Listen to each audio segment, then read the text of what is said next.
So, you want to buy an amusement park? Land, rides, cotton candy. How hard can it be? Here is how hard.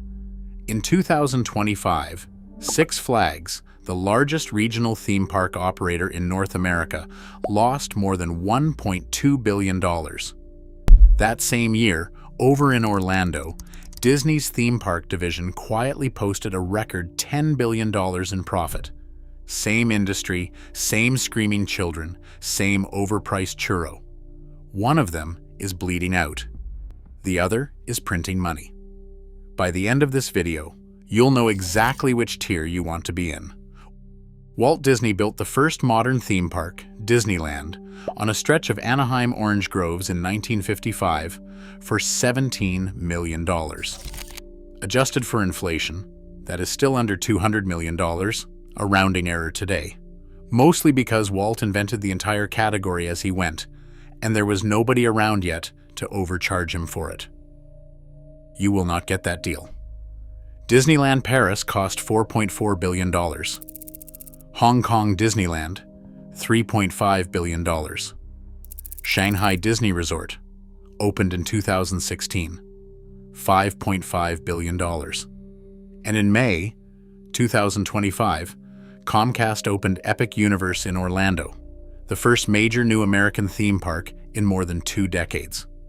Reported price, $7.7 billion, 6 years of construction, 750 acres, making it the largest single theme park property on the planet before a single guest walked through the gate.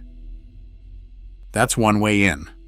Write a check with 10 figures on it and build from a cornfield. There's a cheaper door, if you're willing to stop thinking like a builder and start thinking like a landlord. In 2019, Blackstone, the Lego family's investment arm Kirkbi, and a Canadian pension fund took the UK's Merlin Entertainments, Legoland, Alton Towers, Madame Tussauds private for $7.5 billion. None of them wanted to run theme parks. They wanted a diversified basket of dozens of mid-size attractions that throws off cash on a schedule as reliable as a bond coupon, which is exactly what a portfolio like that does when nobody's watching. Then there's the tier where the math turns ugly fast. In 2024, Cedar Fair and Six Flags merged in an $8 billion merger of equals, stitching 42 parks together under one roof. Less than 2 years later, the combined company had to sell 7 of those parks, including Michigan's Adventure and Montreal's La Ronde, to a real estate trust called EPR Properties for $331 million. Those 7 parks pulled in $260 million a year in revenue between them. EPR didn't buy the roller coasters. It bought 1,600 acres of land and leased the rides back to somebody else to operate. Sound familiar? It's the same trick as owning a cemetery. Once the business stops working, the dirt underneath it is still worth something. And, at the very bottom, there's the tier nobody makes a documentary about. A small water park in upstate New York was recently listed for $1.5 million. In 2024, the mayor of Ocean City, New Jersey, closed his family's amusement pier after racking up $6 million in debt and personally filed for bankruptcy the same year. Same rides, same customers. Wildly different math. Unlike a bank, nobody hands you a federal license to open a park. What actually gates this industry is liability. Every ride needs engineering certification and an annual inspection, and insurers underwrite a roller coaster closer to how they underwrite an aircraft than how they underwrite a restaurant, because you are, functionally, strapping human beings into a machine and flinging them upside down at 60 miles an hour on purpose, for money. Land is the other filter. A real destination resort needs hundreds of contiguous acres, which is why it took Comcast years just to assemble the footprint for Epic Universe, and why Disney is currently a decade into a stated roughly $60 billion global investment plan that includes a brand new park in Abu Dhabi. Once you actually open the gates, the scale stops making sense.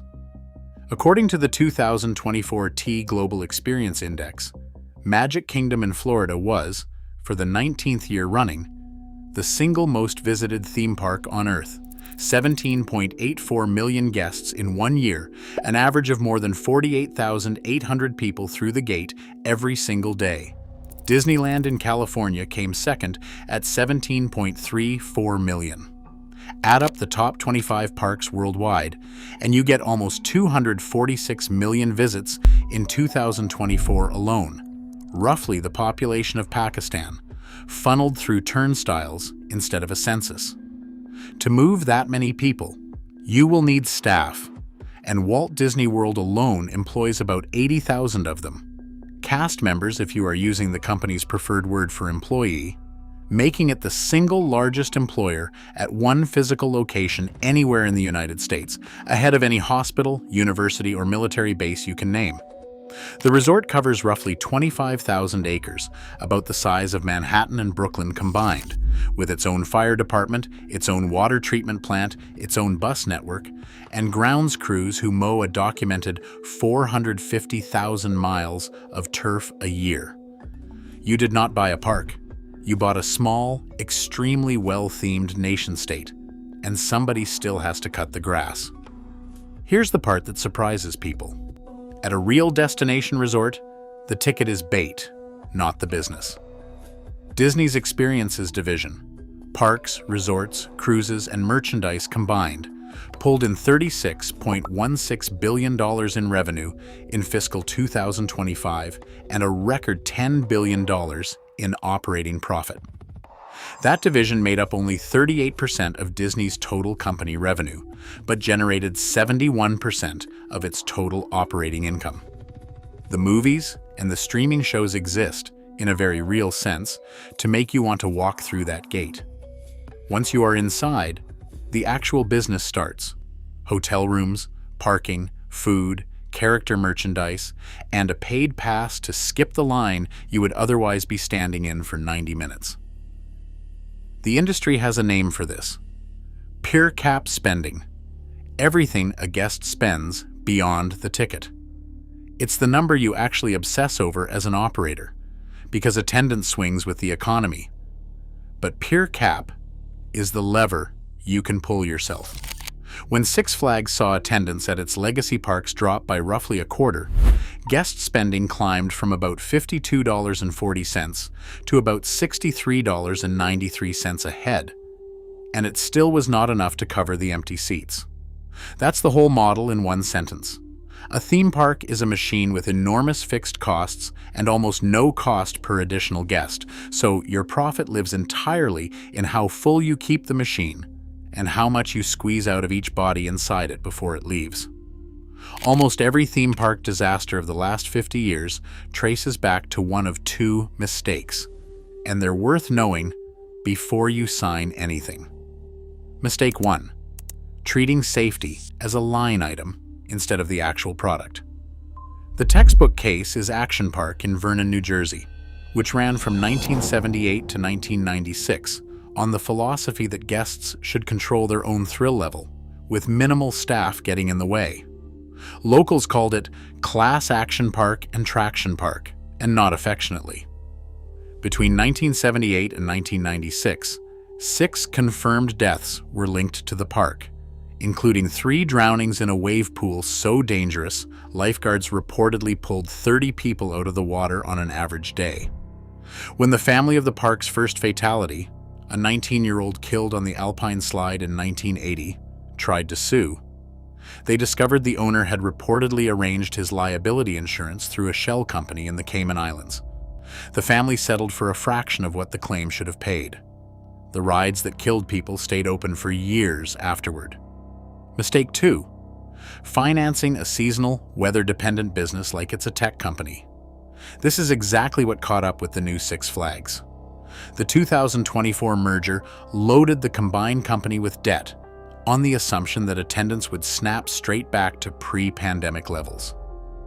It did not.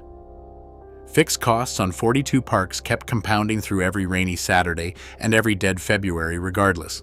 And by 2025, the company had posted a $1.2 billion loss and had to sell land to a REIT just to make the payments.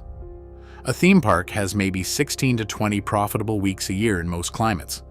Debt does not check the weather. It just wants its money. So, how much do you actually make if you do this right?